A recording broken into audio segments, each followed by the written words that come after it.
This short video presentation is designed to help you learn how to convert a PowerPoint file into a video file that can be presented on YouTube and embedded in different media like a distance learning web page easily and effectively. And one of the things that I want to do with this video is make sure that it has the sort of lecture narration that I would want to go along with the visual presentations of my PowerPoint file.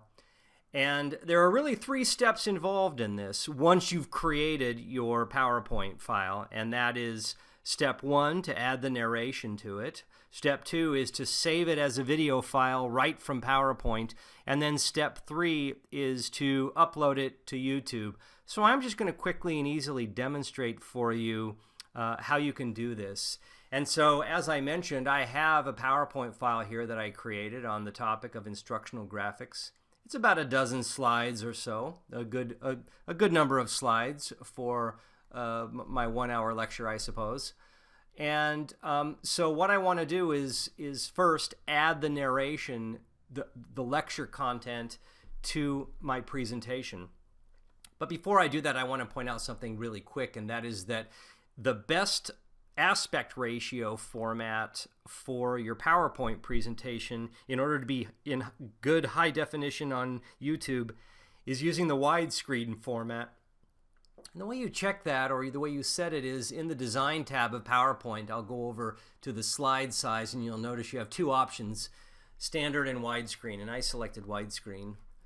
So in order to record the narration, I go to the Slideshow tab and I just select the Record Slideshow button, and I'll start my recording.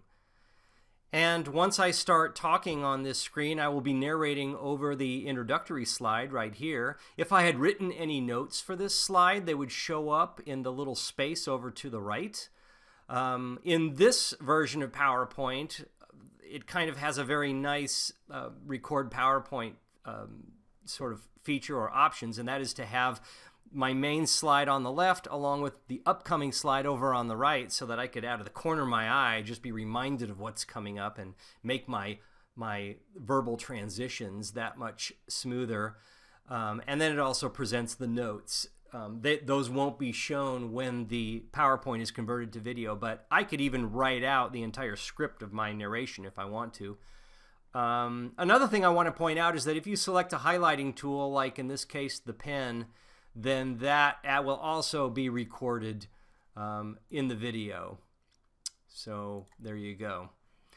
I'm going to go to my next slide. This is slide number 2, and here this is an introductory slide that will help me provide something motivational for my students as we dive into this particular presentation. I wanted to point out something else too. I'm going to go to a slide that presents some information about graphics, and notice that I animated my slide.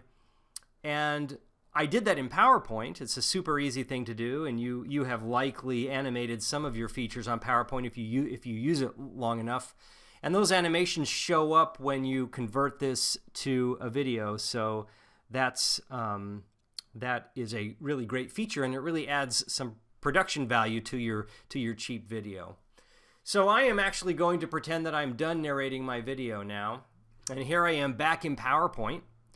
And in PowerPoint, assuming that I'm happy with my video and I ran through it or previewed it and I think it works, the next step, which is step 2, is to save the file that you created as a video. And to do that in PowerPoint, it's actually pretty easy. I'm just going to click on the File button, and I'm going to go to Save. Oops, actually I'm going to go to Save As, I'm sorry.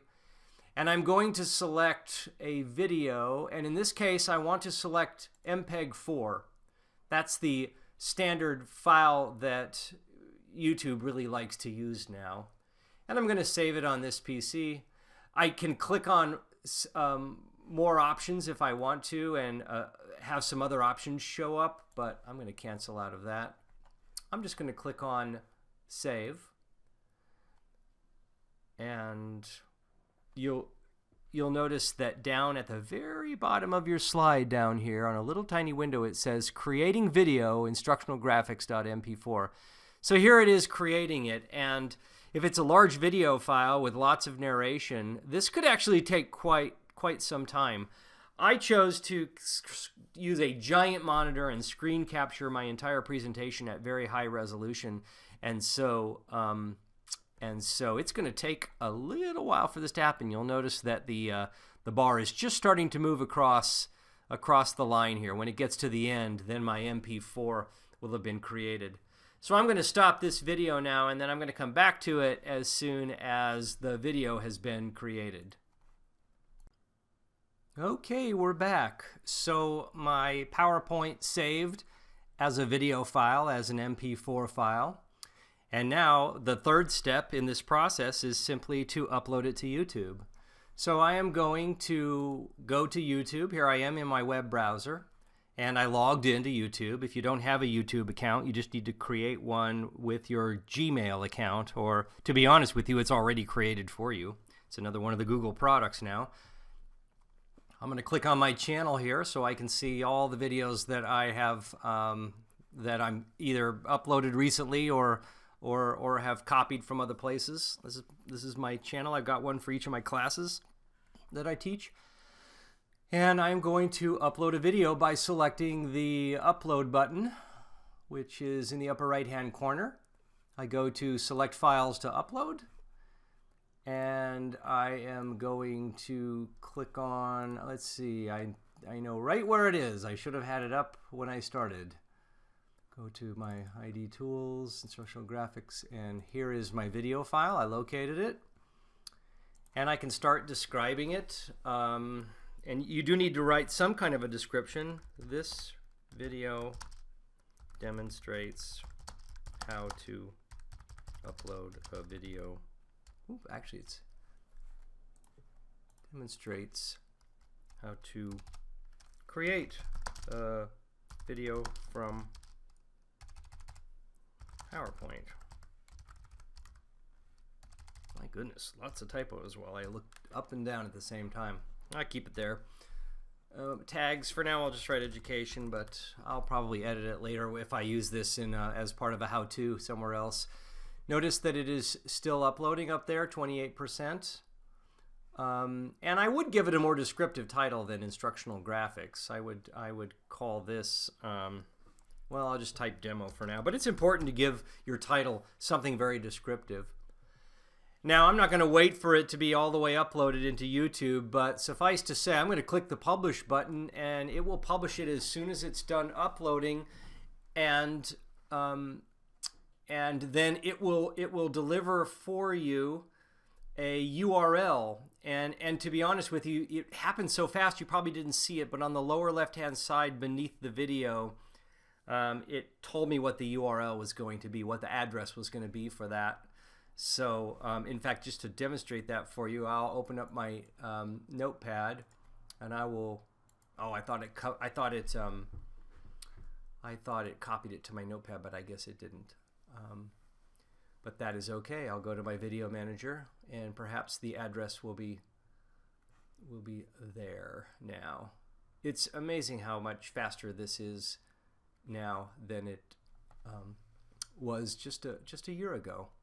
Actually, I can click on Instructional Graphics Demo right now, and it says that it's processing it, but the URL for it, and this will be the same URL that will always be there, is located up there. So I can then copy that URL and then paste it in any of my web page authoring tools, and it will display my YouTube video on my pages. And that's it. Simple as that. And I have found over the years that this is the quickest and easiest way to convert a lecture that I do, a pretty well-designed graphically lecture that I do in PowerPoint, and then get it up onto YouTube and embed the actual YouTube file. There are other sites on the internet that allow you to embed your PowerPoints as slideshows that learners can control and click through as if they were viewing a slideshow. But for most of my PowerPoints, they are designed to be linear presentations, usually between 5 and 20 minutes. I said an hour earlier, but that hopefully isn't too common for me. But I like my instructional video support to be succinct, clear, and well designed. And this, to me, if you're teaching in distance learning and you have to do this a lot, I have found that this is one of the least labor-intensive ways in order to make this happen. So I hope this helps you. Thank you.